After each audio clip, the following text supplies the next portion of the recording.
Breaking news. The Tower of London has just gone up for sale on the market. Welcome back to another episode of If a Historical Landmark Was for Sale.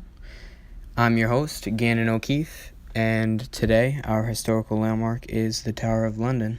The Tower of London is a 900-year-old castle and fortress in central London that is notable for housing the crown jewels and the royal menagerie, and is also notable for holding many famous and infamous prisoners. It is located on the north bank of the River Thames in central London. It lies within the London Borough of Tower Hamlets, separated from the eastern edge of the square mile of the City of London by the open space known as Tower Hill. It was founded towards the end of 1066 as part of the Norman conquest of England.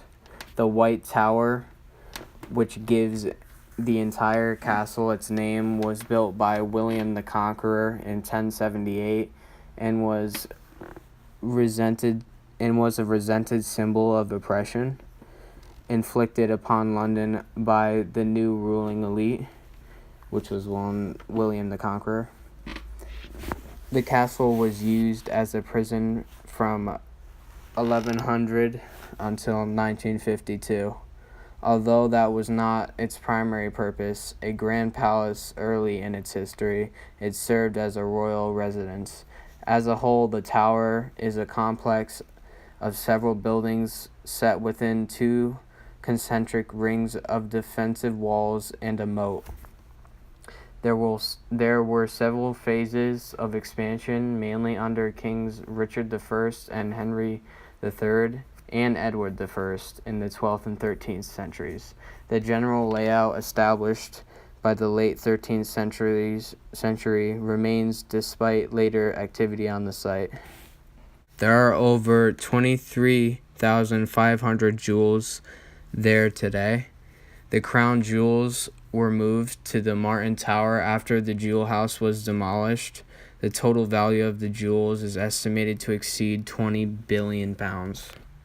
The tower was a royal residence until the 17th century, and during the 1200s, a royal zoo was founded at the Tower of London and remained there for 600 years. It was filled with exotic animals such as polar bears, lions, kangaroos, and ostriches, and even elephants.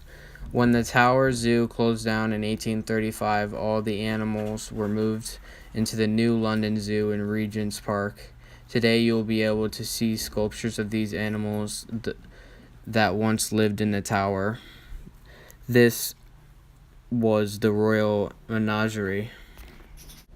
Some historically important prisoners that were held here were Elizabeth I, who was held in the Tower of London because Mary I thought she was a threat to the English crown. Another prisoner would be Henry VIII's wife, Anne Boleyn, mother to Elizabeth I, who was held there and executed because she couldn't bear Henry a son, so he had her executed to marry another.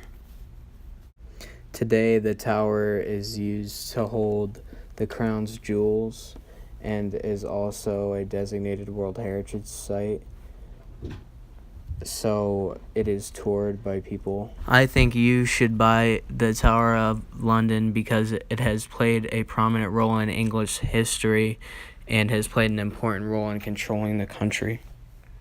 And that concludes this episode of If a Historical Landmark Was for Sale. I'm your host, Gannon O'Keefe, and thanks for watching.